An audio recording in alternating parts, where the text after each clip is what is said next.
Very well indeed, thank you. Great. Just to let everybody know, we're going to record this, so you can have reference for it later on. As I say, if you just give me a minute, we'll get some people in. In the meantime, Abby, do you just want to introduce yourself, and then Dan, people here at the moment, and then I'll let people in as we go along. Yeah, absolutely. So my name's Abby. I am the funding team manager at Seed Legals. So essentially my day-to-day job is to speak to founders, understand all about your fundraising plans, and essentially strategize how you can get there and hopefully execute that with Seed Legals. So yeah, super excited to be here today because I feel like I could have some good insight to share with any founders that are looking to raise at the moment. That's great, Abby. Thanks very much. Dan? Yeah, hi everyone. I'm Dan from Forresters. I'm a patent attorney, and I'm going to talk a bit about IP and how you can get some protection for the intellectual property that you've developed, and hopefully give you some tips on how to improve your investment capability for your startup. So, yeah, looking forward to meeting you later on. Thanks. That's great, thanks. For anybody who doesn't know me, my name's Neil Davis. I run Exponential Events and the Exponential Club.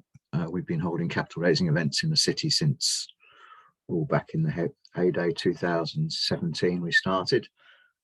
In 2019, before everything went strange, shall we say, we had over 2,000 attendees at our events in London, which included capital raising events with investors and such like. So we've got a good background of introducing startups to potential investors and obviously helping them raise capital as we go along. Sorry, I'm just doing my admit everybody sort of scenario. I don't want to. There we go. The screen's changed again. We'll get underway in a minute. If we, what we'll do is we'll start with Dan. You put Dan or Abby, you push for time, or do you want to go first, or?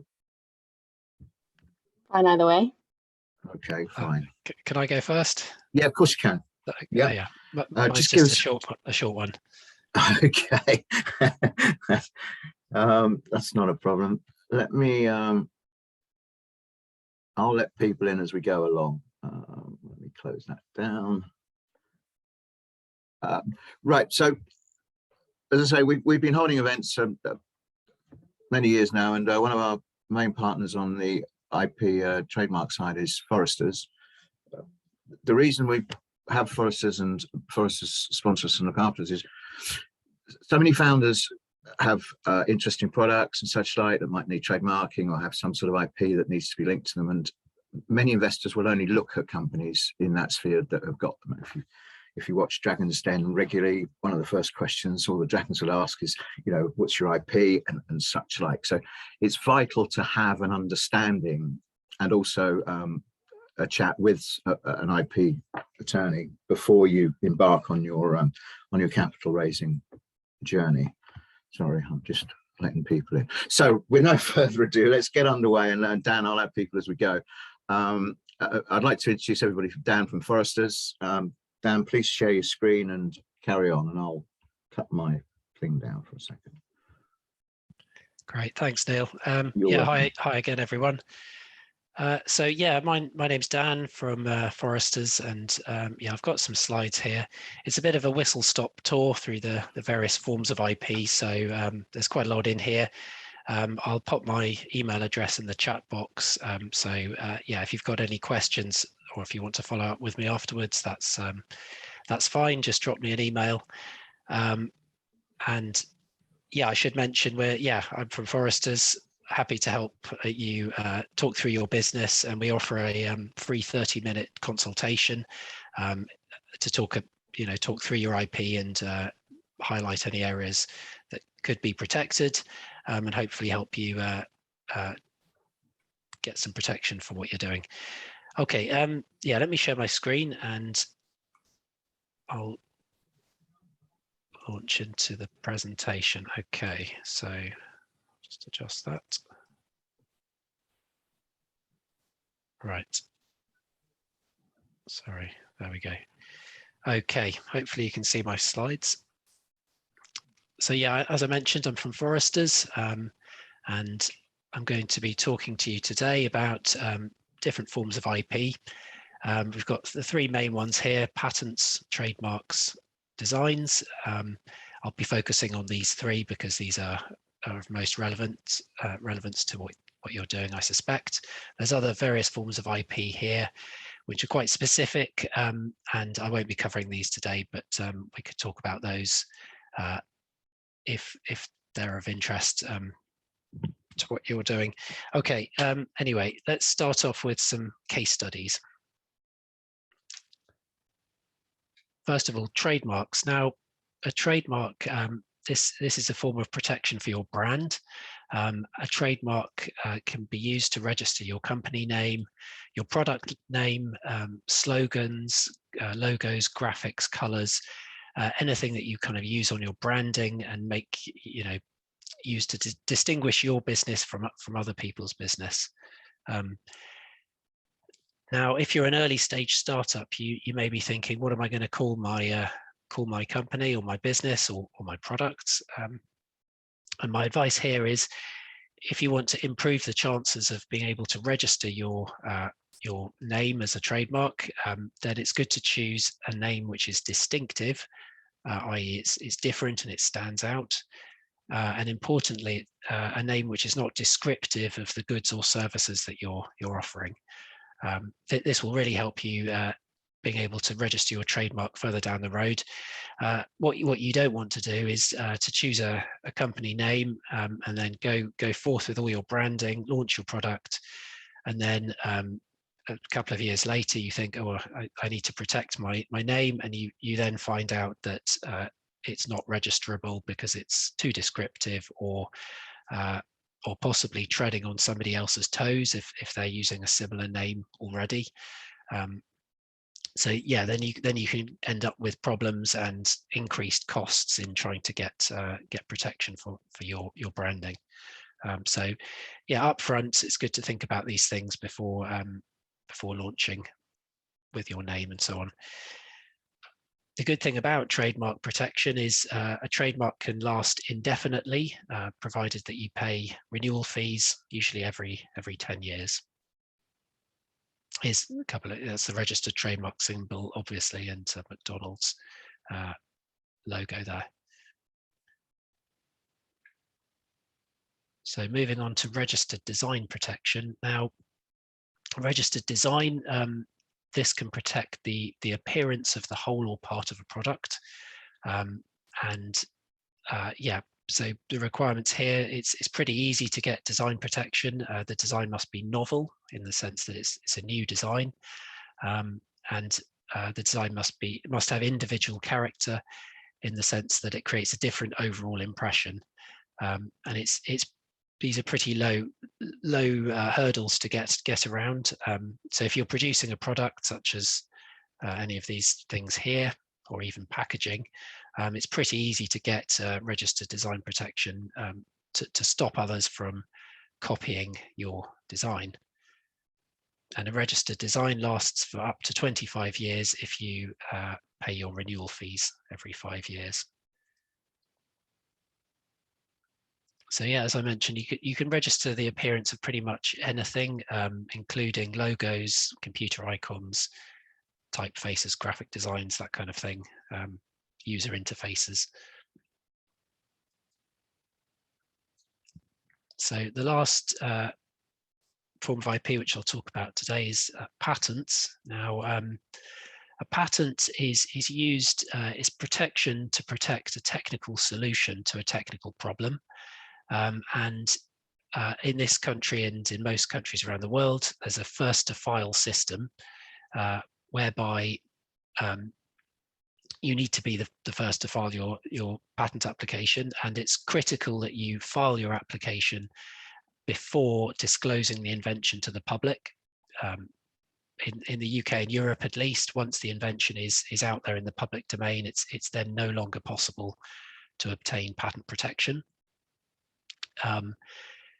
And yeah, so a patent is your deal with the government in return for getting 20 years monopoly to stop others from using your invention. you must disclose your invention to the public in your patent application.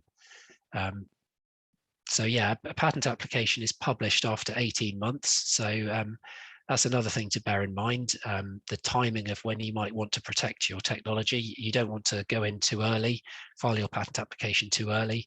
The patent application gets published and you've basically told the world what you're doing without getting any protection for doing so. So yeah, there's a bit of a careful balance to think about there. So yeah, as I say, yeah, you get up to 20 years protection, which is a long time.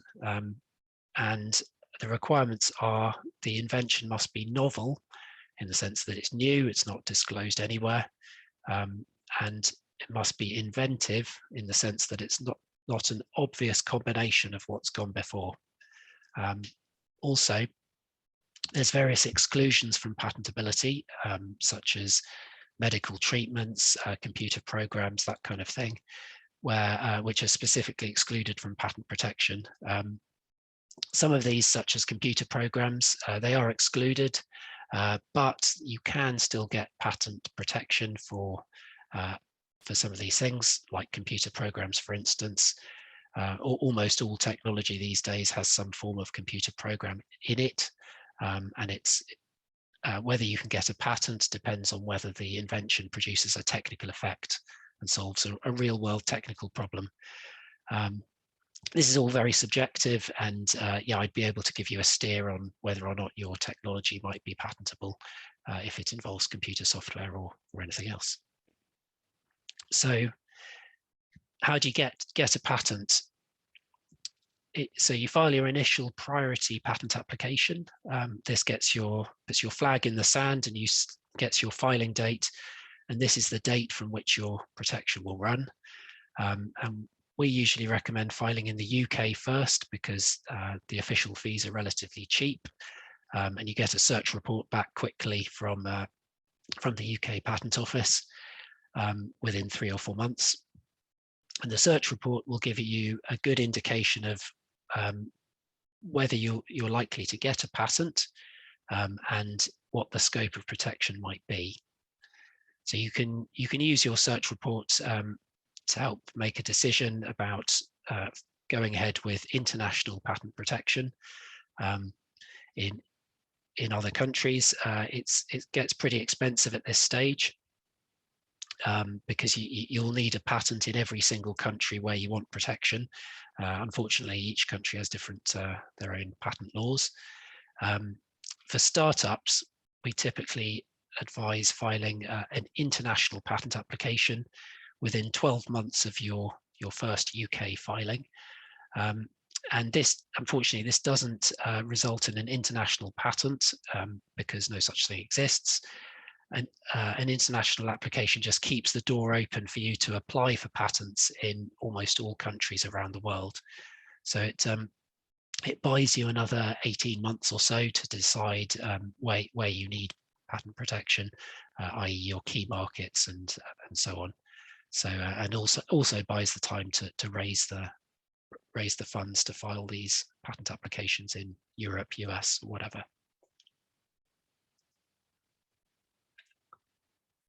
So here's an example.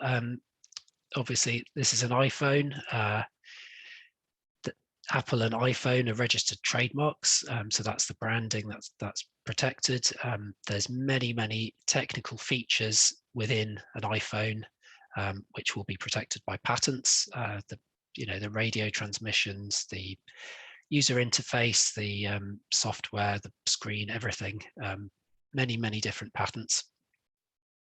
The appearance of the phone is distinctive and protected by registered designs. The software that's running on the phone will be protected by copyright. In the UK, you automatically hold copyright as soon as you create an artistic work or a literary work, such as computer software. And Apple will hold some trade secrets back, which they don't want to divulge to the public. That those are not protected here in the UK or Europe, that Apple will just keep those secrets so that no one else can use them. So what do your investors want to see? Firstly, are you going to get sued by somebody else who already has IP protection in place? And the way to check this is to carry out a freedom to operate exercise.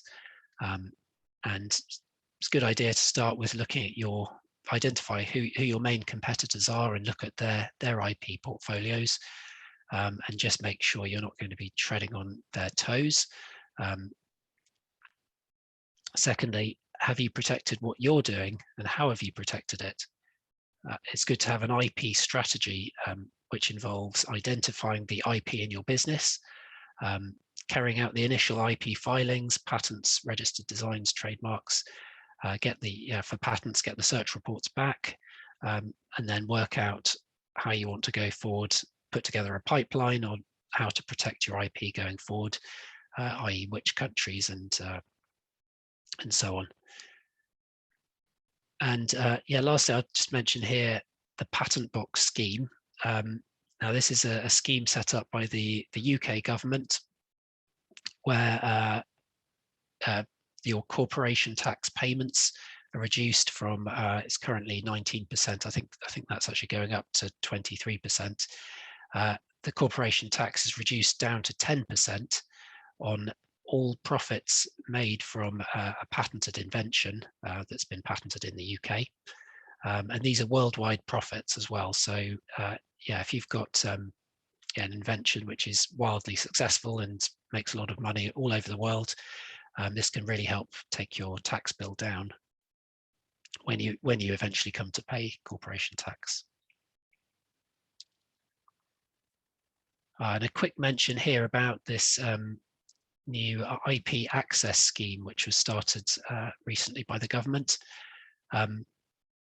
So SMEs are entitled to up to £5,000 to help commercialise their IP. And there's various requirements here. The first step to getting this funding is to apply for an IP audit, to carry out an IP audit between April 2020 and March this year. So it's about to close. So an IP audit would involve looking at the IP in your business, and you have to apply through one of these IP audit partners, Innovate UK in England at least, and Scottish Enterprise or the Welsh Government. And the IP audit will cover what IP is in your business and looking at guidance on how to go about protecting the IP and so on. So as Forresters, we're an IP professional, UK-based IP professional firm, and we can carry out this IP audit for you if you get the funding. Yeah, so as I mentioned, we're offering a free 30-minute consultation by video, or hopefully in person soon, if when we eventually get back to normal. And we can talk through your IP, and we can do an IP audit for you to look at your IP and how you can go about protecting it. We can give you fixed price quotes for filing the various IP applications. We can also look at your competitors and do some landscape mapping, freedom to operate searches, and so on.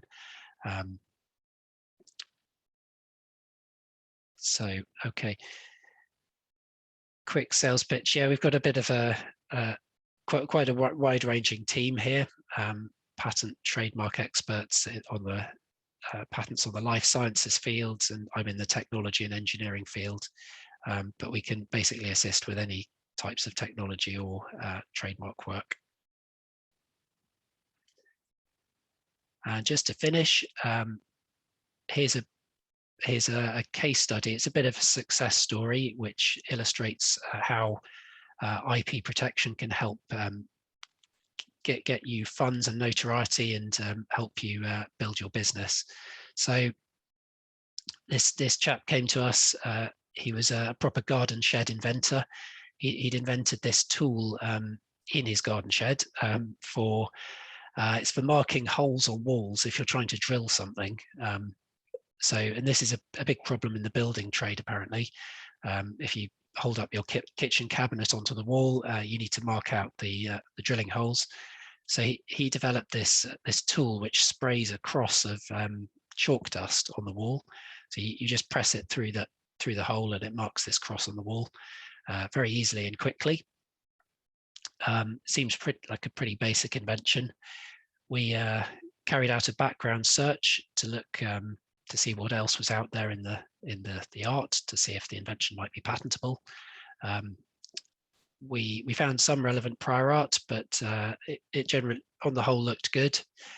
So we drafted and filed a UK patent application, got the UK patent granted.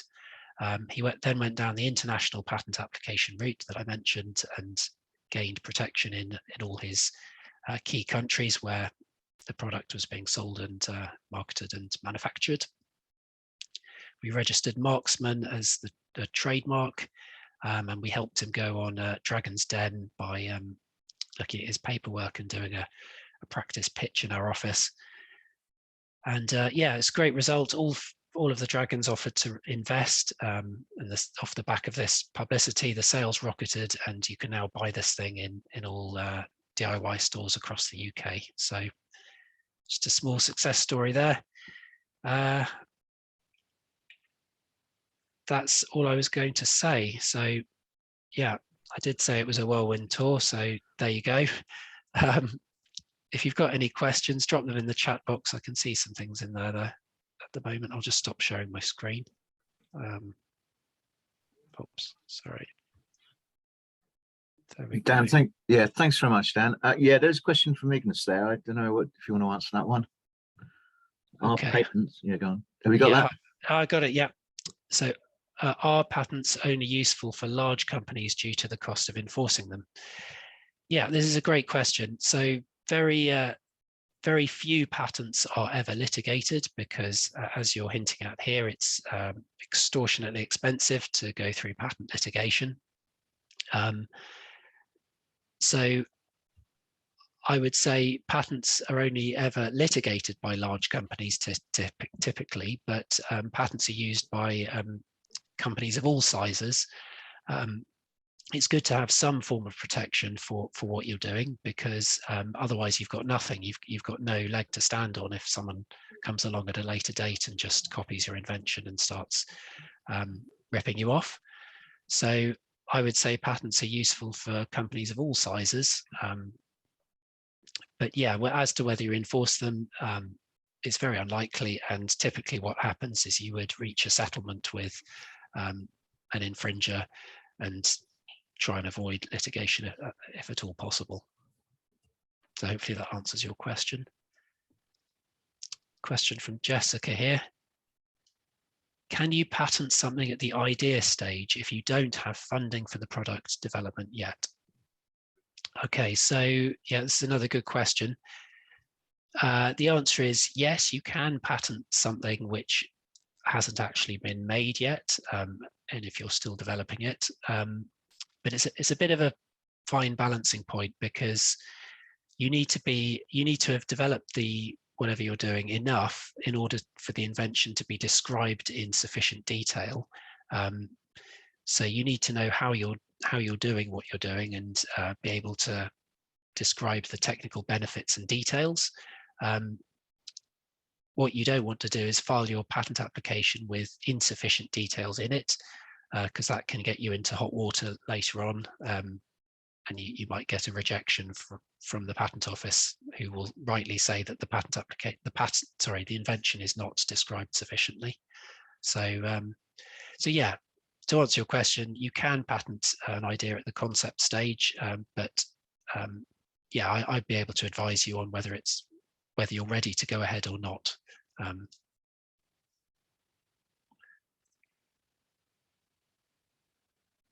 Okay, I can't see any more questions, but feel free to drop them in the chat box. I'll be here for a few more minutes, and as I mentioned, I'll drop my email address in there as well. So do reach out to me by email if you'd prefer to do that. So thank you. Thanks very much indeed. Much appreciated. But what we're going to do now is we're going to move on to Abby from Seed Legals. And after that, myself, as I say, I had missed the start. I run the Exponential Club, which specializes in raising capital for startups through my own personal and private invitations and contacts, and also Dan Ballin from Ideas Crucible. So what we do after Abby is we'll open up and we'll have a chat and advise you also on the various ways to raise capital for your startup. So Seed Legals have been a partner for a number of years now. We've followed them literally from the start. I'll let Abby explain more, but for now, Abby, I'll let you share your screen and I'll cut myself off. Amazing. Thank you for the introduction, Neil. And yeah, great to be here today. Let me just share my screen and load up my slides. Perfect. So yeah, essentially the reason I wanted to kind of come here and what I wanted to speak about today is essentially looking at how to raise capital in your startup. So much like Dan's presentation, it's going to be a bit of a whistle stop. So please do put any questions that you have in the chat box, and I'd be delighted to answer any questions at the end. And if there is anything that by the end of it you think that's not quite making any sense, then do feel free to drop me an email. So just to start, because I can see that some people have joined since the beginning when I introduced myself. So my name's Abby and I'm the funding team manager at Seed Legals. So basically I've got a team of 10 of us, and we spend our time speaking to founders, understanding what your fundraising goals are, when you want to raise, what types of investors you want to speak to. And we basically help you to strategize the best way to do that. So that's looking at what types of investment vehicles should you use, but also thinking about what kind of processes you need to follow and when you need to do them in order to have the best chances of success. So we've worked with rounds from bootstrap rounds, family and friends rounds, right through to kind of series A, B, C. So hopefully have quite a lot of insight to be able to share with you today. And just to give a bit of an overview of Seed Legals for anyone that isn't familiar, I can see some familiar names, so I know that some of you are, but for anyone that isn't, we're essentially a legal tech platform designed to be a one-stop shop for everything that founders need when it comes to initially setting up your company, so looking at your founder agreements, employment contracts, IP assignments, NDAs, but also going right through to fundraising, all the legals and support that you need for that, and then option schemes when you're scaling as a company afterwards. So very much designed to kind of have everything all in one place, and hopefully make it a little bit more simple and time and cost effective than your typical law firm. So we currently work with more than 35,000 companies and more than 10,000 investors, so have good experience on both sides of the fence. So just to kind of start, I think something that's kind of really interesting to understand right from the beginning is the fundamentals of raising. So when I talk to founders and I'm thinking about how to help them to raise efficiently, I like to condense it into 3 kind of main focus points. So the first thing is thinking about preparation. So failing to prepare is definitely preparing to fail when you're going into investor conversations, because particularly in early stage fundraising, one of the things they're trying to assess is whether you're the kind of founder they want to work with, whether you're the kind of founder that's going to be able to execute and deliver on what you've promised. And so being able to show that you've taken all of the necessary preparation steps before you get into conversations with them is a good way to indicate that you're the kind of founder that they'll want to work with. You also want to think about your timelines. There's nothing more frustrating as a founder than being in a situation where you've got some investment that's ready to move really quickly, you've got some investment that might take a few months, and you haven't got able to access that capital while you're in that waiting period. So making sure that you're efficient with your timelines and running things quickly is a really good thing to be able to focus on. And then finally, making sure that you close with competence. So you're making sure that you've got all of the documentation that you need, you've ticked all the boxes, you've looked at your corporate governance, you've got your shareholders agreements and your articles, and basically making sure that you've crossed all of the T's and dotted all of the I's. To go into those in a little bit more detail, we'll start with the preparation side, because this is the kind of main focus where my team sits. So before you go into any investor conversation, these are the kind of 4 most important things that you'll want to have thought about beforehand. So the first of those is your cap table and company's house. So as a founder, obviously the first thing is to make sure that you've actually incorporated the company. But most founders will incorporate with maybe 1 share, maybe 100 shares, which is fine. It's a safe way to do it. But if you go into an investor conversation and you've only got 1 share in your cap table, immediately, if that investor invests in the company and you give them 1 share, that's 50% dilution. So before you go into those conversations, you want to make sure that you've got more like 1 million shares in the company. So we basically get everyone through Seed Legals to do a share split, which will take that 1 share, split it into 1 million shares, and make sure then that your dilution calculations, your price per share are much more manageable. You also want to make sure from a cap table perspective that your share register is up to date. So you're thinking about any, if you've got any team members that you're bringing on board and you're going to be issuing equity, it's better to have those conversations with your investors from the outset, from the beginning. So making sure that you've got that planned out, whether it's doing a share transfer, issuing shares to some co-founders, having that all squared off from the beginning is a lot neater than going into conversations with investors with that kind of still to be done. And the other thing you'll want to think about as well is whether you're planning on having an options pool. So as a founder going into an early stage startup, you're probably thinking about how you'll want to retain talent. And a big part of that is being able to give employees options to buy shares in the company. But from an investor's perspective, if you invest in a company and then get diluted down by an options pool straight after, it makes it slightly less attractive. So our recommendation is always to look at an option pool as a pre-money option pool, as something that's not going to dilute down your investors, and 10% is the typical size that we would see. Past your cap table, you'll be looking at founders agreements and IP assignments. So these are super, super important protective measures, which basically show an investor that you've thought about their interests. No investor is going to want to invest in a company where the IP is potentially at stake. So obviously Dan has already run through this, but also looking at the relationship between founders. You want to know that the relationship between those founders is strong, it's been defined, and that also in the event of a founder dispute, the equity has been protected. So a founders agreement basically exists to make sure that you stipulate the roles and responsibility of those founders to the company, and also to lay out what would happen in the event that one of those founders leaves. As I say, from an investor's perspective, if you invest in a company, the founder fallouts happen, and then you lose 50% of that equity to a founder walkout, it's uninvestable. So founders agreements and IP assignments are super, super important from the beginning to protect that equity, protect that IP, and ultimately protect the investor's investment. You also got SCIS advance assurance. So this is the best time of year to be able to talk about that because it's the end of the tax year on 5th of April. So what you'll have at the moment is a lot of investors who are looking to invest actively finding SCIS and EIS eligible companies to be able to put their leftover allowance into. So what you'll want to do is make sure you get advance assurance from HMRC, which is basically them saying to you that you are likely to be eligible for those tax relief schemes. To be clear, through SCIS, it basically means your investors can get 50% back from what they've invested.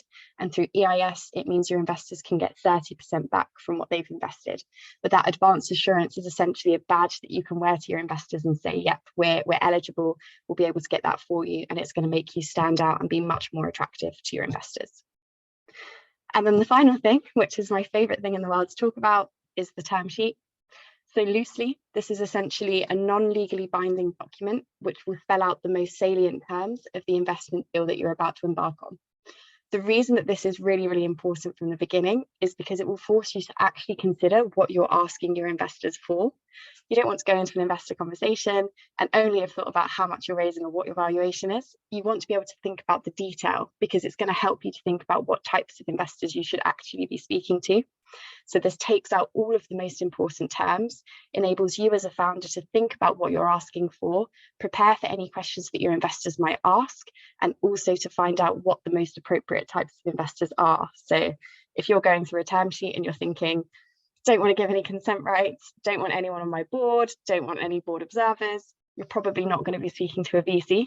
Whereas if you're going through and you're thinking, yeah, do you know what, we actually really want someone to be coming on board as an advisor, but we don't want to be giving away much in terms of investor consent rights, then you might be looking at an angel. So it can help you to figure out what the most appropriate types of investors to speak to are. But it goes further than that. The term sheet is essentially a really, really important strategic tool. The reason being, if you go into an investor conversation and you can finish that conversation and say, I'll send over my term sheet. One, it kickstarts negotiations there and then. So you don't have any awkward room where the interest can fizzle, or you follow up from that conversation and think, right, what's next steps? You thought they were interested, but I haven't heard from them. It skips that step. It goes straight forward to that negotiation. And it also puts you in the upper hand in that negotiation seat because you've put your terms first. But secondly, if you say that to an investor, the first thing they'll probably think is, if they've got their term sheet prepared, it's likely they'll have other investors in conversation. It's likely there are other investors in the mix, and this round is moving quickly. And immediately you'll find that time for investors are much quicker to act if they think that the opportunity might be one to miss out on, or the opportunity might be one that's moving quickly. So you create this urgency with your investors, you create this excitement with your investors by letting them know that you've got this term sheet. Like I say, it's almost like a smoke and mirrors effect of there are probably other people that are in conversation at the moment. So just to give you a bit of support on that term sheet, the reason that it's a good thing to do all of those negotiations at a non-legally binding stage is because it takes the most important conversations. You don't want to have 200 pages worth of shareholder agreement to negotiate over. You want to take the most important things and aim essentially at cutting down that negotiation time. So it's about the right balance between economics and control, what makes sense for you as a founder, what makes sense for them as an investor, but making sure that you're not spending weeks and weeks and weeks going over terms which actually, aren't all that consequential either way. So some of the terms that I wanted to kind of give you some insight into, some of the ones that I find people kind of talking about most, negotiating over most, are valuation, founder vesting, and investor consent. As a founder, obviously, when you're looking to raise investment, one of the biggest blockers is actually, am I ready to raise investment? Because I don't want to give away too much of my company, and potentially you're at a stage where you don't know how to value your company, or you can't justify a valuation that's high enough. So we've got a good guiding principle here. So we do 1 in every 6 funding rounds in the UK, which basically gives us a lot of data into what's acceptable. So 15% is definitely the magic number when it comes to valuation. If you've got investors that are asking you to go much beyond that 20% mark, there either needs to be a really, really good reason for it, or it's likely that you're asking for too much money too quickly. So you use that 15% to inform, what valuation have I got? How much money does that mean I'm raising? And use the mathematics between those 3 things to work out how much you should raise and how much you should likely give away. And when you're justifying that 15%, you want to be thinking about all of the things that as an early stage business make you exciting to an investor. You want to be thinking about the fact that the investors you're speaking to will have a certain risk appetite. So if you're talking to early stage investors, they've got a high risk appetite. They're not going to ask you to have loads of things there in terms of traction, in terms of revenue, in terms of signups and customers. Their higher risk appetite means that they'll be looking more at, what's the team like? What experiences do you have? What skills do you have to be able to push this business forward? How disruptive and exciting is the idea?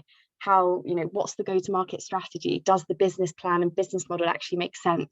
They're looking at some of those earlier stage kind of concepts and happier to take a higher degree of risk. Whereas if you're talking to investors like VCs who are protecting other people's money, they are going to have a lower risk appetite.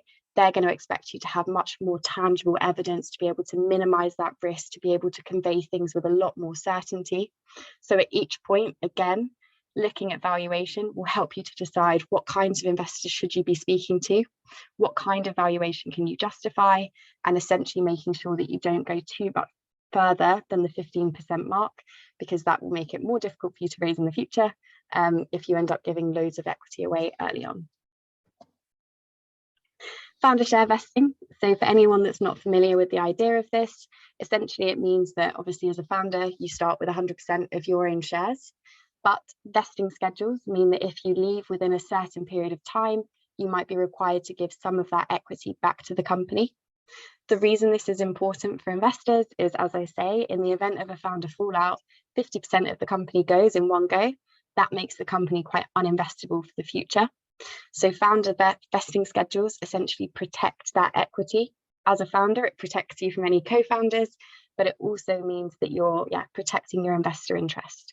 And I think often conversations I have around founder share vesting, founders can feel a bit, is that right for us? Like, it's our equity, it's my idea, this is my project. Why shouldn't I have 100% of that upfront and it's all mine? I do agree, but also look at it from the investor's perspective that An investor coming on board, they're going to be on your cap table for minimum 3, 5, 7 years. All they're asking is that you show that same time commitment and say, yep, I'm absolutely going to be here for the next 3 years too. So vesting schedules, it's one that you can see from the data here.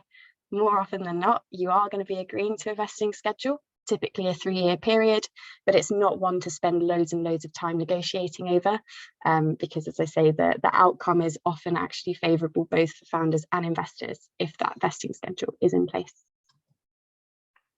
And then the final thing is investor consent. Essentially, this is what rights do your investors have in terms of voting against or for certain decisions. So the way that we do this at Seed Legals, we split it out into light consent, well, no consent, light consent, which is the right to vote on key decisions like IPOs, changing your share structures, or you've got full consent, which is being able to look at the big, like kind of everyday smaller decisions. So if you wanted to change the company name, if you wanted to start approving certain financial spends, those sorts of things come into play. So defining the different levels of investor consent, again, you have to bear in mind what types of investors you're speaking to. The more you're raising, the more consent you'll be giving. But this, again, when you're early stage, helps you to start figuring out where you should be positioning yourselves amongst those investors. Cool. So you've already got all of that preparation underway, and now it's about thinking about your timelines. As I've said, the term sheet is a huge step in reducing your timelines because it means that straight from pitch, you're going to the next thing, you're aiming for that signature. So it automatically reduces your timelines. But you also want to be thinking about how that goes in terms of your advance assurance. Advance assurance, getting that back from HMRC, can take up to 45 days. So what you want to be doing is running those two processes in parallel. Make sure that you've got your advance assurance set up and sent off to HMRC. You've got your term sheet out being negotiated, and hopefully those things all align at the same time, mean you can go straight to next steps and get your legally binding signatures. Another thing from the timelines perspective is the situation I kind of spoke about earlier, where if you've got some investors that are looking to move really quickly and you've got some investors that are looking to take months, you might want to silo them out into different investment vehicles. The way you can do this is through something called agile fundraising, which essentially enables you to use different investment vehicles over time to take one type of investor's money quickly, leave the other investor in the funding round, and then take the other type of investor's money at a later stage. So breaking that out, the way that it would work, if I was raising £500,000 and I had an investor lined up ready to give me £50,000, I had another investor that was looking to do full term sheet negotiations for 300,000, and that might take a few months. And then I had another investor that wanted to come on board 6 months later. I'd split those out into different fundraising chunks. I'd use something called an advanced subscription agreement to take that £50,000 straight away and be able to use that capital straight away without having to wait for any of those negotiations to finish or take place. Instantly, I've got £50,000 that I can start using. I can start putting together my marketing plans, my sales budget, whatever it might be. And then I can continue that fundraising process in the background. I then wait for my round to close, and any investors that are coming on board later than that, I simply take them on board as and when they come in. The benefit of this, as I say, is so you can be agile with your timelines, but it also means you're likely to give away less in terms of equity over time, because at each different chunk, you can boost your valuation, which means you're going to be giving away less equity in the long run. And then the final thing, and I'm sorry that if I've run over time here, is closing the round with competence. So basically making sure that you've got all of the documentation that you need. Once you've negotiated your term sheet, the legally binding thing is to get your shareholders agreement in place. This will mean that all shareholders, whether it's pre-round shareholders, new shareholders, everyone has to sign this document to agree to the new terms, to agree to the way the company is going to be governed, and essentially allow the new investment round to take place. You'll also have your articles of association. So this is what's filed at Companies House as a public record of how that company is governed. So essentially your shareholders agreement is going to feed into your articles of association, and you'll have that as a public record. On Seed Legals, rather than drafting all of these documents separately, they feed into each other through our automated platform. So you'll have your shareholders agreement and articles created in literally a click, which makes it a lot smoother as a process. You'll also need your board and shareholders resolutions. These are essentially a corporate governance thing to say, yes, you're allowed to issue new shares in the company. Yes, you're allowed to create a new shareholders agreement. Yes, you're allowed to appoint a new director, whatever it might be. Filing those resolutions with Companies House is a necessary step. So making sure you've got them signed as soon as your shareholders agreement is fully signed is a really important part of the process. And then the final thing and the fun bit is once you've got all your funds in, basically filing your SHO1 and giving your investors their share certificates. Again, on Sea Legals, we basically do this in a click. So you don't have any room for errors, you don't have any room for mistaken filings. All of the documents will be generated for you. And that's everything from my side. Any questions?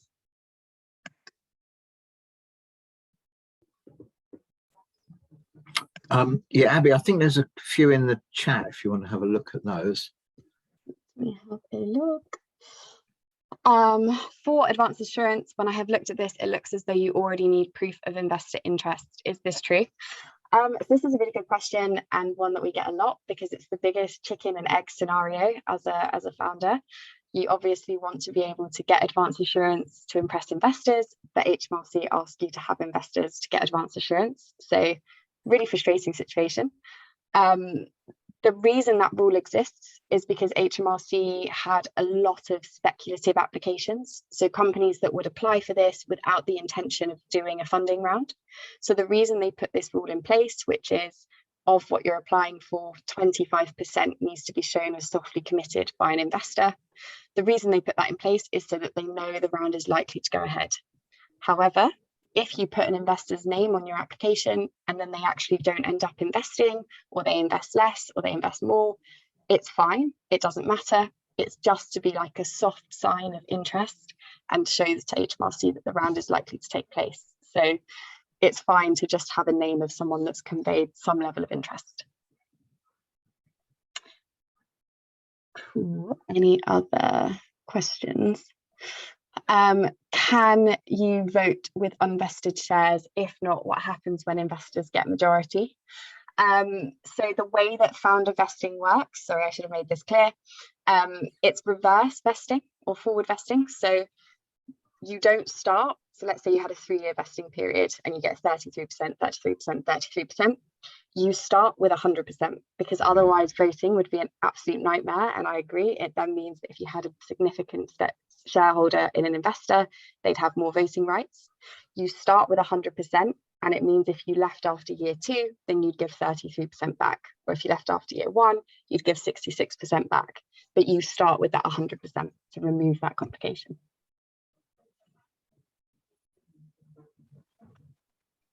Any other questions?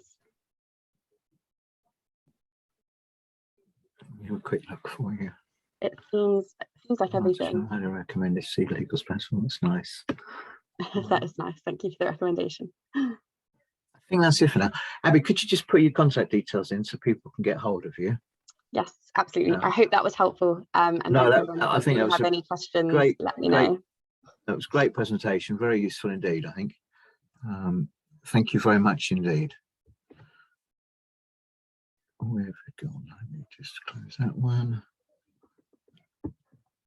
Okay, everybody. So again, Abby from Sea Legals, many thanks. Dan, are you there? We're going to have a chat now about events, capital raising events, how to meet investors and such like. So I'd like to introduce you to Dan Ballin from Ideas Crucible. Hi there, I'm here. Hi, are you there? I'll let you have a little chat for a minute, and anybody please feel free to jump in or put any questions they've got into the chat. So this is more of an open forum, so please feel free to sort of tap into our experience in how startups should really, who they should meet and how they should raise capital. And we'll cover our events in a minute. Thanks. So it'd be good to, I probably should introduce myself. I'm Dan Ballin. I'm from Ideas Crucible. I'm CEO of Ideas Crucible. I've been working with tech startups for a long time. And we're partners with Sea Legals, who we naturally speak highly of and work quite closely together. The interested to know, first of all, I guess maybe a good start before I talk, which as some of you may have know, I can do a lot of, is how many people here are raising investment?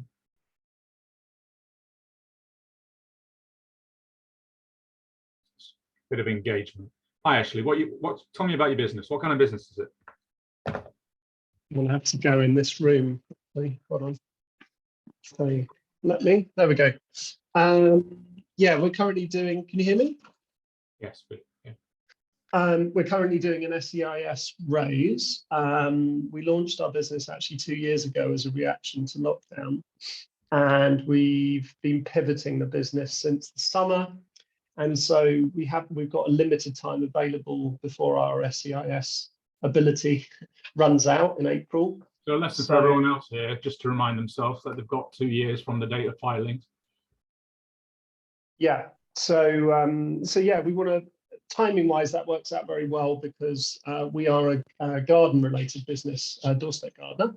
And originally we were a delivery business reacting to the lockdown. So we launched the business in 4 days. We had 240 orders in our first 48 hours of business and ended up doing 900 deliveries in 8 weeks, I think. Wow. So that was great.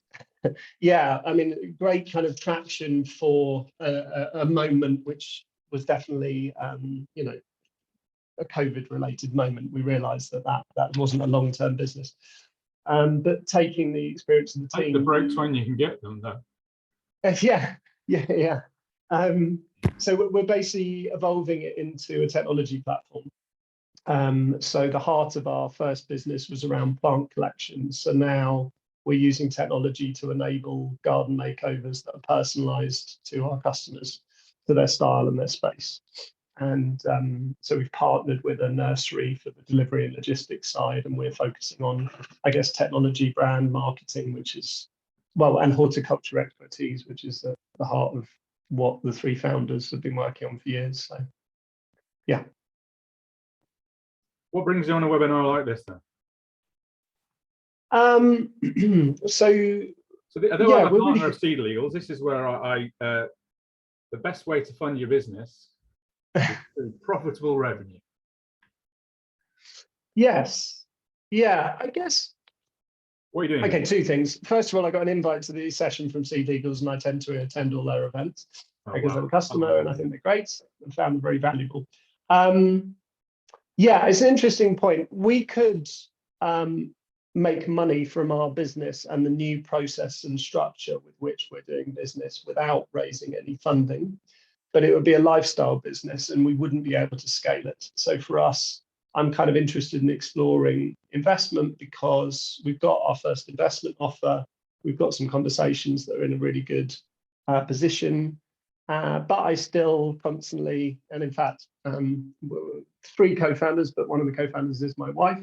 It's constantly a debate that at this stage, the money is very expensive. And as Abby mentioned on that chart, we're going to be giving away more of the company than if we could use profitability to drive growth rather than investor money. So you've run the numbers. If you can accelerate the growth, it's worth giving a slice of the business away. Yeah, and hopefully at this stage, I mean, one of the conversations we've got going is with someone who, as an investor, would be very valuable to us, separate from money, because of his expertise of high growth businesses. So yes, we've run the numbers and we've got evidence of the core of our product for our first year of business. And I was one of 6 drivers, but from standing on the doorstep of hundreds of customers and picking their brains.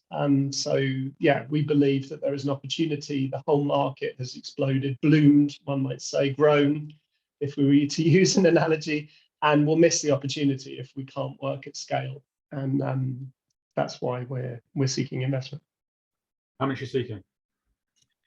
150,000. So we want to use our SEIS allocation and get that to work. For one of the first things, this isn't a sales thing, advert, so but it's first things that I suggest you do, whatever you do, is you do a bit of an investor strategy. So yeah. Whether you do it or someone like myself or Neil or whoever does it. So tell me what is your investor strategy at the moment?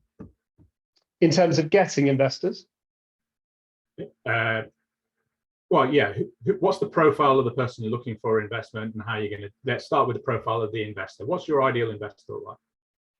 Can I start the other way around? Because I find that easier, and then I can process on the first question. Yeah. So the one about the strategy for getting investors, We've been on a number of boot camps and accelerators, and our first investment offer came through one of those boot camps. So we were kind of filtered, and then they've given us access to investors that way. The other thing is that I actually am based in Ibiza, and I'm generally seek out communities, and there are quite a lot of investors here. So I'm looking at high net worth individuals, angels over here. So there's leveraging that community. And then thirdly, I guess my commercial contacts, I've run a creative agency for 10, 15 years. And so I'm connected into various people who've worked in commerce and who are now investors. So that's my kind of three-pronged strategy for getting to people. In terms of my ideal profile, I think it's a combination of, I'd love an angel who's got a high risk appetite, who actually just being involved in the business is enough to get their investment. But equally, as I say, one of the people I'm speaking to, he's the former CEO of quite a well-known brand that has scaled. There is a personal connection. So I think there's a trust in our team that comes from that. So yeah, his expertise in growing a business, that's the kind of profile someone who's been through that process can help guide us. I think not at this stage, but at a next stage, it would be great to have an industry investor, someone who within the landscaping industry, gardening sector, that has that expertise. That would be marvelous. But I don't think essential at this stage. Okay, that's good. You've given us a lot to discuss then and forward it now. So no, it's good. Better than, you know, so often you entrepreneurs just say, I don't know. So you've given it some thought, even if it's I've got to jump on the point about you'd love an investor who could take a risk though.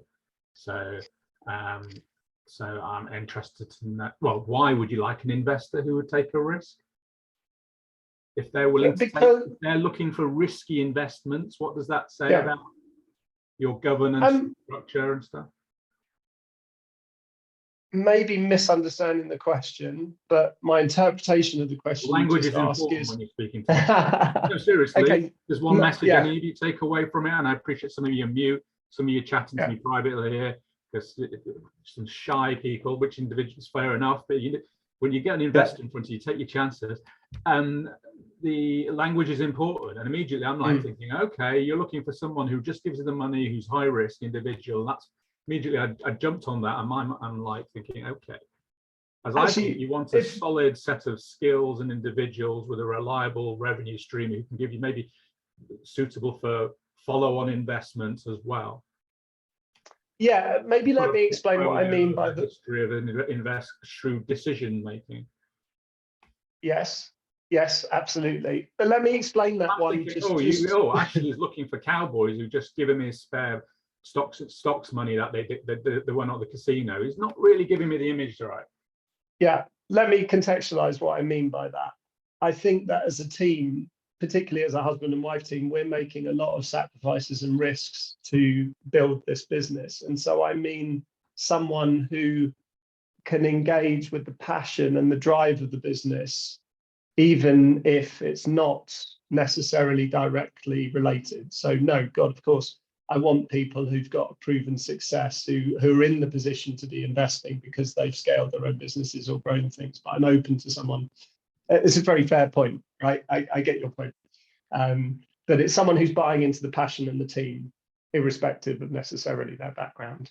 That's some of the conversation. I'm a believer in husband and wife teams. I've been involved in quite a few. They work really well, and for those and family teams, lots of people can be quite nervous of them. Some of the best I've seen have had quite large families. I've got one I'm working with at the moment, a big Indian family, for instance. Lots of them are thinking they're just carrying dead wood, but actually some very talented. They all bring their own individual skills and talents and contributions. And so, yeah.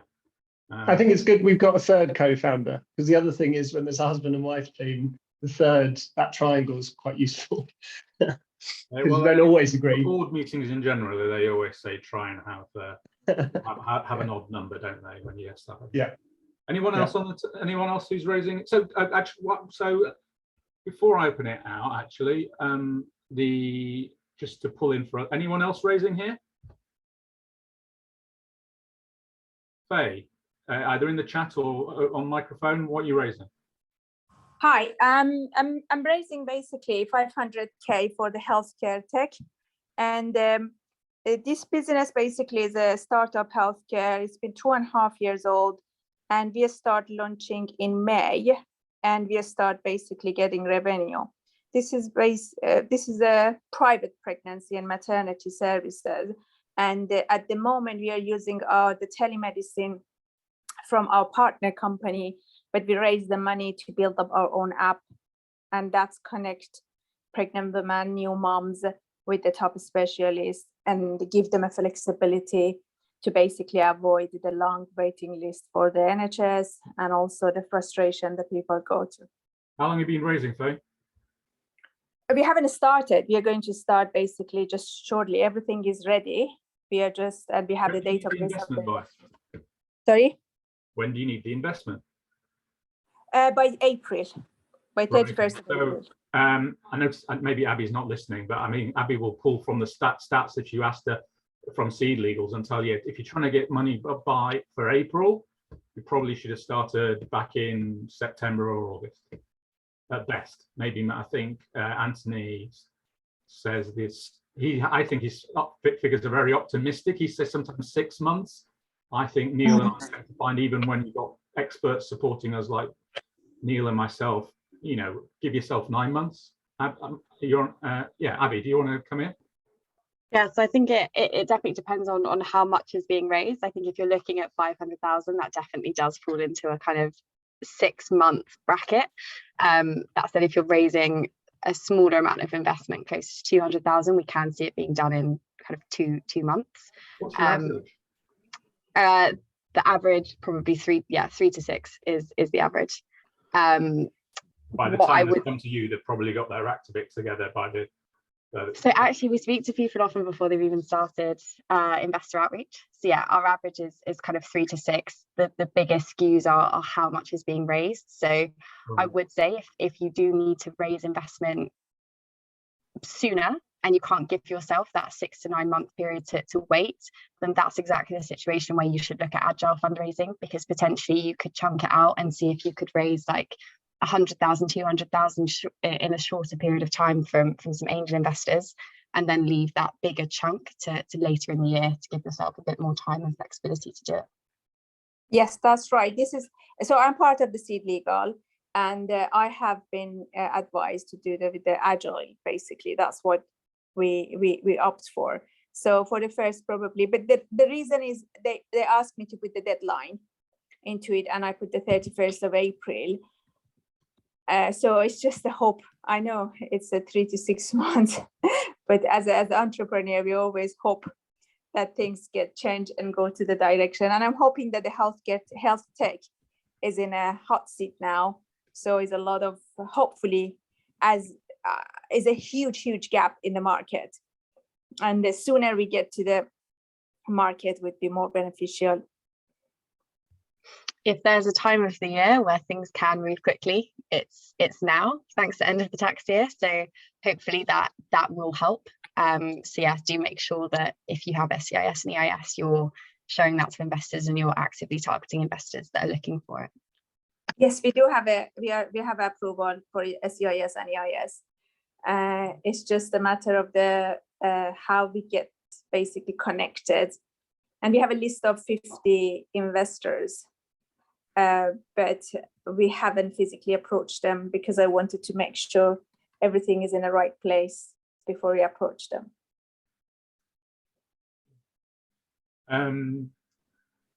Richard, I hear you're raising as well. Yes. Hi, Daniel. Hello, everyone. So we are raising as well. We are a platform to help companies measure and reduce carbon emissions faster, quicker, and cheaper. We're seeking for a 150K. We just started the business back of last year in November. We got some client traction. They want to come on board. We need to build the MVP of the platform. So we need some money. And that's where we are. What's your pain point, Richard? In the fundraising, valuation of the company. So giving early investors enough to make them interested without giving away too much. I think that's where we're struggling a little bit with our thinking. We have reached out to people, family and friends at this stage. They are asking for the valuation. They're a bit more relaxed than an institutional investor would be, of course, but we still want to get the balance right to Bobby's point earlier on. So valuation, one of the reasons that valuation is, in many ways, a lot of time is spent by particularly early stage founders talking about how much money they're trying to raise, and they negotiate a lot on how much the size of the round of the investment is. But it's the valuation that's the inexperienced founder, and you may not be, forgive me, I have no idea your history, but just as you brought the subject of valuation up, it's worth saying it is important because it's the way that savvy and shrewd VC and investors will try and get their extra money by working on the valuation, negotiating on the valuation, not on how much money they're giving away. Because a percent here or there extra that they give away is of the a few, you know, a 10k here, 20k here, 30k here that they give you is nothing compared to a percent here or a percent there. So understanding you about what you're worth now and what you're going to be worth in the future is really important. But one of the hardest things with valuation is when you often go to an investor and say, this is what we're worth, even if you run a load of numbers on it, and it's as someone who's done valuations now for 20 years, you know, I can claim that I'm, you know, it's an experience. The grey hairs count in this. It makes a difference. But the problem is when you go to an investor, it's a bit like marking your own homework. This is what I'm worth. I'm great. It's a bit like it's to me it's worse than, you know, when you see startups paranoid like going for an interview because they've, you know, anyone can create a set of numbers and make them with, you know, and make them produce something. So an independent valuation from an organization who's accredited really pays its way, in my view. Right. I think that's a great point. Independent partners like independent partners evaluation, some name of companies who do this for startups. If you have any suggestions, so Daniel. I can give you a list of companies, but I won't. This is where I will. So there are, my own company does evaluation, so you will forgive me for not. I was trying not to turn it into a marketing thing. Yeah, we do it. We do, and we're accredited by companies that brands like Crowdcube and Seed Legals refer stuff out for independent valuation. Fantastic. But it's the good thing about valuations is they can be done as a fixed package relative usually. So that's great to hear. Thank you. I'll link your LinkedIn if you don't mind. I wasn't trying to turn this into a marketing thing. But yeah, anything, Faye, you want to, your hand is still up. Is that deliberate? Yes, I have a question. Is that okay to ask? Yeah. About the valuation. Go for it. I mean, Neil, if you're happy, I'm just. Yeah, Dan, I'm fine. I mean, again, it's what people you know, want to get out of it. We'll cover a little bit. I've just put my details on the chat. As I say, we hold regular capital raising events. And we've started to launch what we call the Vault, which is in the City of London, whereby we're putting a number of high net worth individuals, private equity, VC companies, SCI, SEIS funds together and inviting companies to come along and pitch. So if you have a look at our website, which is www.theexponential.club, which details are in the chat, then you'll see what we're up to. It's free as a basic member to join. Obviously, you don't get full access to everything, but it'll give you an insight of what we're doing. And also, we've had a number of companies already come back to us who are on the site saying, look, we've raised some money from XYZ individuals and such like. So we're here to help. Dan, I'll let you carry on. Sorry, Faye. You know, as Neil says, it's what you guys want out of it, and I'm happy to valuations that we can carry on talking about with pleasure. Faye, what did you want to? What was your question on valuation? So, because you're a startup, I was told that we can do the pre-money valuation and post-money valuation rather than having a complete and basically secure percentage. We can just negotiate with the investors about we get the money, and then what about the basically value the company in 12 months or 18 months, and then give some sort of a discount to the percentage that equity we agree to give up. What's your opinion on that? Having it, I believe they call it safe note. They call it what? Sorry, didn't hear that. Safe note. Oh, safe note. Safe note's something else. So, so your first question was, and oh yeah. So I mean, doing a pre-money valuation. Oh, I see what you're trying to ask here. Yeah, typically doing a pre-money valuation is what's normally done, and then you can work out what your post-money valuation would be if it's going to be done by a traditional equity route, or if you're going to go down some sort of safe convertible note route as well. So yeah, a pre-money valuation is fine. But pre-money valuation is just estimated, is that right? Well, I mean, all not the valuations exact are to some figure. degree art and science at the end of the day. There's different ways you can do valuations. One can be on a popular one used by venture capital is on discounted cash flow. But as you're a startup, depending what stage you're at least as a startup, you've probably got very little cash flow, so it's not very accurate. It becomes more meaningful in your B and C and D rounds. You can look at valuations based on exits of competitors in the market sector that you're working in, for instance. And you can also look at valuations based on other metrics, depending on certain markets have different sizes and typical multipliers in them that you can be looking at as well. So, I mean, companies, we tend to go for a medium and multiple approaches to give an accurate way of doing it. And this can be used for a safe note, which is useful if you're going down a safe note route if you want. Safe notes have become a little bit more popular over the pandemic, I've noticed, but it's still the number one way is typically a straight equity within the United Kingdom. Thank you. Does that help?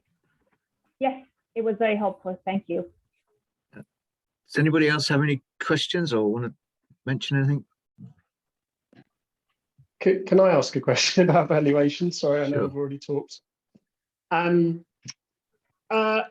an early stage, based on your point there about turnover and revenue, so we're in a bit of an unusual situation that we brought in revenue on the first iteration of the business, but we're now pivoting.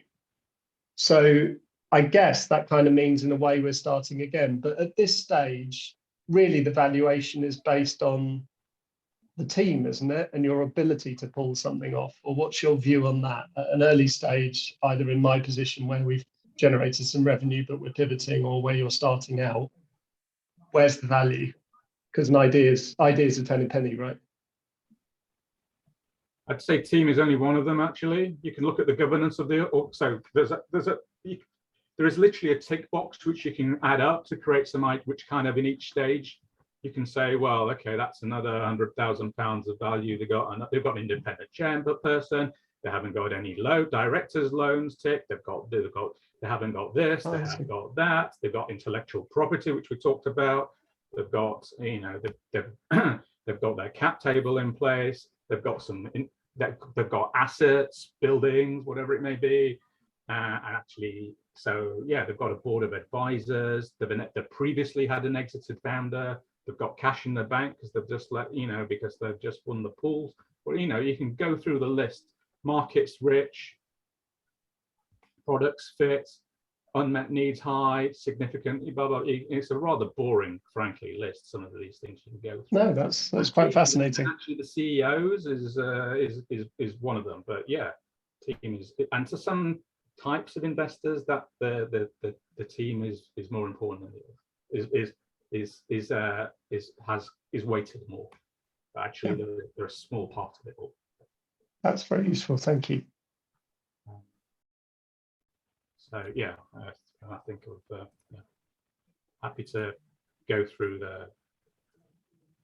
Yeah, Abby's just put some figures on raising and timescales into the chat for everybody. So please take a look at that because that came up earlier. Abby, just a quick question from me at the moment with Seed Legals. What sort of percentage of current raises are split between, you know, your agile funding, which I know Anthony's been very keen on, and I personally also am, against straightforward seed round or investment round. More than 70% of our rounds have at least one agile fundraising component. So that's either instant investment, which is the top up afterwards, or seed fast, which is beforehand, which is the equivalent of a safe note. So it's like the majority of our funding rounds. Okay, that's great. Thanks. Very interesting. Sorry, just a question. Is it seed fast is the same as safe note? Yes, yeah, exactly. So safe note is basically the US term. And the difference is, so for example, if you're doing a safe note in the US, Y Combinator is the standard, and they do it based on like a post-money valuation. Whereas the seed fast that we use in the UK, it's based on pre-money valuation. So there are some differences between a safe and a seed fast, but yeah, it's the same kind of investment vehicle. Sorry, you said for the seed fast. Sorry. Sorry, for the seed fast would be post-money valuation, not pre-money valuation. Pre-money on a seed fast. If you use the Y Combinator safe, then it's like post-money, but it's like half pre-money, half post-money. Thank you. Great, Abby, thanks. It's Crystal on the. I've seen a message from Crystal here, Neil, which I'm just trying to. Crystal, can you just be clearer?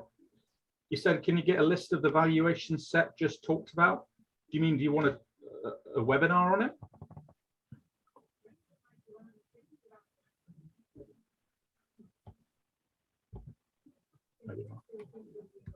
Maybe just put it back in the chat then. Yeah. Okay. Oh, just the list. Oh, right. Okay. Okay.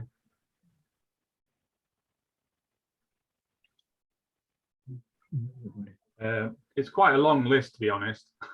And also it depends on the kind of business. Happy to have a chat with you about it, Crystal. But actually, a webinar, Neil, might be a good idea, actually. Yeah, definitely. We can do that. Because again, you know, I see so many pitch decks a day, as obviously you do, Dan, and I'm sure Abby as well. And some of the valuation, and Anthony talks about it, about Crunchbase and such like, about taking a few noughts off the end, and you might be somewhere near the ballpark. It is an important factor because, you know, some investors are going to look at a pitch deck and they'll look at the front page and say, look, you know, what they're doing, this is what I do anyway. Then I'll ignore everything else and I'll look at the end and I'll look at what they're, you know, seeking in the way of investment and what they're offering. And if there's not that information on the deck, I won't take it any further, because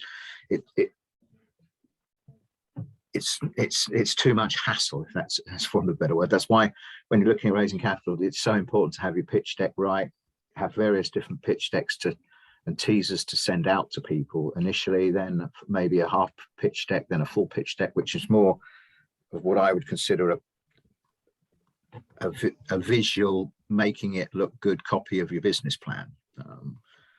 So getting evaluation right, again, is if you're looking for X million for an investment to start with, or, you know, a valuation in 5 years' time of 100 million, I mean, people aren't going to look at that, I'm afraid. Which is what brings me back to this thing, Abby, as well, is this, with the valuation and the seed fast concept, is you've got to have a rough idea, but you offer investors a discount on when you do close a round or when you issue. And to me, that gives the flexibility from the founder's point of view, to be able to go out, develop, not necessarily giving away an initial 15-20%, and build the company to a stage where, you know, that initial investor then on the seed fast gets, I don't know, 20% discount off the share price, whatever it might be. What's your thoughts there, Abby? Yeah, I think I mean, the benefit of it, and I think the situations we see it in most, are really early stage companies that you know, potentially you've got something really pivotal coming up, like the launch of the MVP, or like a 6-month period in which you're going to get a load of traction. And so you'd be doing yourself a disservice to put a number on your valuation now, but you need that investment to help you to get that kind of pivotal thing. So the situation where it's used most is people will raise from angel investors. They'll give, it's either a 10 to 20% discount is average, 20% is probably more common. And yeah, 20% discount to early stage angel investors. And it gives you that little chunk of investment that enables you to then go and do that high priority activity, which will boost the valuation. And it's really, really effective for early stage startups.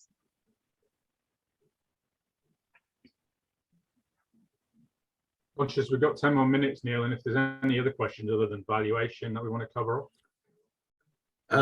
speak out. I know Ashley's still on the call. Manish has asked some a question there, Dan. Can you see that?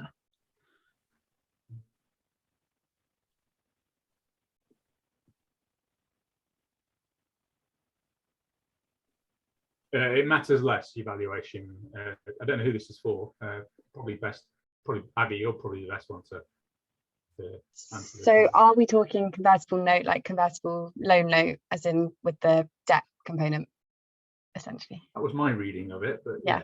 Okay, so definitely less, because what you'll tend to see with a convertible loan note is you'll have like normally like a 3-year maturity date. So you give yourself 3 years, and 3 years, a company is probably going to be wildly different. So you'll still put a valuation floor in there, which, like with the seed fast, you're basically saying, if we don't do another funding round, this is like the lowest we're putting as a valuation. But yeah, they're on like 3-year, 4-year terms. So normally you've got quite a big period of time to boost that valuation.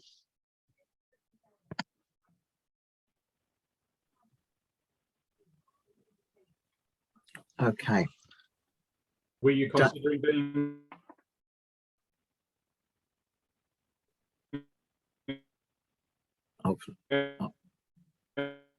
I've lost you, Dan. You've gone.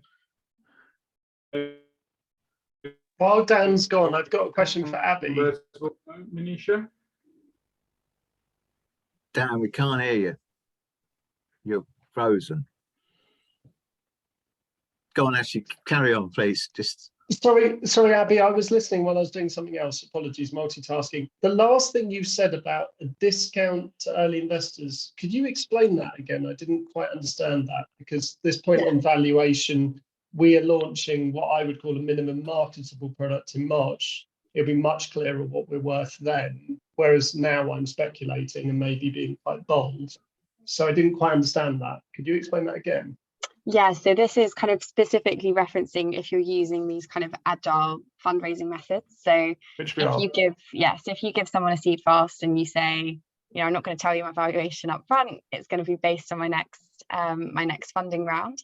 That is obviously a risk for an investor, because they don't know what they're going to be getting in exchange. So the way that you incentivize that is to say, look, I'm going to give you a 20% discount on my price per share, whatever it ends up being. So they know then they're guaranteed to be getting favorable terms compared to everyone else in that round. So the way, if I was talking to investors and I was trying to get people to use Agile, I'd say, look, I'm going to give you a 20% discount on the price per share. So you're getting favorable terms, but you'll also get first dibs on my SCIS allowance. And again, it's basically like de-risking that decision, or helping to incentivize that decision to commit without a fixed valuation. But you would have to close around, because I said about my launch being in March, which is the start of the garden season, but is it the end of April they've got on their SCIS deadline, or is it the beginning of April? So that depends on like which year they're claiming tax relief on. So like if you've got investors that are trying to claim tax relief on last year's tax allowance, then yeah, they have to have their shares by April 5th. But if you've got investors who are claiming it on this year's tax allowance, it's fine for them to get their shares before basically next year's end of tax year. Okay, it'd be great if we could catch up, because we're working with people, so that'd be great. Thank you for explaining that. That's very interesting. Thank you. Hi, Dan, you're back. Yeah, I could hear you guys all the time through that. It was most weird internet experience dropping. Yeah, never mind. Right. If there's nothing else, then we're coming up towards the end of our time here anyway. As I say, please look at our website, because not only do we do these workshops, we do virtual networking events where hopefully, as it's just been announced in the last few minutes, that all the masks and everything else are off and everybody's back to work. So that should open up our physical events again for February, which is great news. And we also do a practice your pitch workshop, which is, again, great with Dan, myself, normally either Anthony or I think we're going to have somebody else, maybe Abby, come listen to some pitches with a view of trying to get people to understand that as a founder, you don't need to explain everything to a potential investor. You need an elevator pitch. You need a pitch that, whether you're pitching virtually or even physically, is no more than 3-5 minutes maximum. Because otherwise, it's like anything, investors will get bored. And the less you tell them, and this might sound crazy, is the more they're going to want to know, which can be taken forward from there. You're never going to get an investment in a room that night. You're going to get an investment perhaps a few days later or a week later or whatever it might be from the person or people who've been there and have met you and talked through it with you. So our practice pitch events, I will say, are great. If you look at the testimonies on our site and testimonials on our site and such like, you'll find that a lot of people agree with me. They're very useful. And we've had companies who've started off rabbit in the headlights type concept, come to another one the following month, have improved it, taken on board what's been said to them, and then come and done even a third one, by which time it's like, wow, that's great. Yeah. And that's what we're here to develop, because that helps you when you're, whoever you're speaking to, whether it's an investor at one of our events or whether you've gone out to other people who do capital raising events and such like us, it'll give you a full understanding and confidence of what you're actually doing. So that's where we're at. Sorry, when is the practice pitch deck workshop? Our next one is, just give me 1 second, I'll tell you. We've just had one. Our next one's on the 9th of February. And then how can we book it? If you go on to our, well, again, my email's in the chat. Yeah, or if you go to our website, which is www.theexponential, which is EXPONENTIAL.club, and you can get hold of us that way. I see. Okay. But I'll drop you a line anyway, so I've got you on our. Neil, Ashley's asked whether you need to be a member to go to the. If you join as a basic member, which is on the website, you get access to our virtual events. Yeah, for free. But you won't get. You get a little discount at our physical ones, but you won't. It's obviously 2 different stages or such like. But no, for initial access, you can register on the site, put a little information on, and also then we'll send you information on the workshops and such like. So as I say, it'd be great to get a deck over and such like, so we can look at that. I see. Sorry, I have a question for Abby. She put something in the chat box regarding the average duration of the round, and for the more than 400K, she put 145 days. Is that correct? Because for 300K, she put 186. Yeah, I'm not sure why. So, I mean, potentially because if people are raising more than 400,000, it might be that you've got fewer investors, and I've actually got the report in front of me, so I can see number of investors in round. No, I mean, that increases at every stage. So I don't know why. That's just like a strange difference in our data. But yeah. Oh, okay. So that means that it's a uphill up to 300K, and then it would become a bit easier, hopefully. Seems like it. Thank you. Okay, everybody. Abby, many thanks. Great to see you. Great presentation. Really enjoyed it. And thanks very much for your help in the questions and answers. I've lost my video, but it's not probably a matter. Again, we're here to help, so please get in contact. Dan, thanks very much indeed. And a thank you to Dan from Forresters who's left. But as I say, we recorded this and I'll send a link to a video out for everybody to have a look at. That will probably be either later today or tomorrow. So thanks, everybody. Thank you. Have a great afternoon or evening, wherever you might be. And Thank you very much. we wish you all the Thank you best very on your much. fundraising journey. Take care. Bye. Thank you. Bye. Bye-bye, everybody.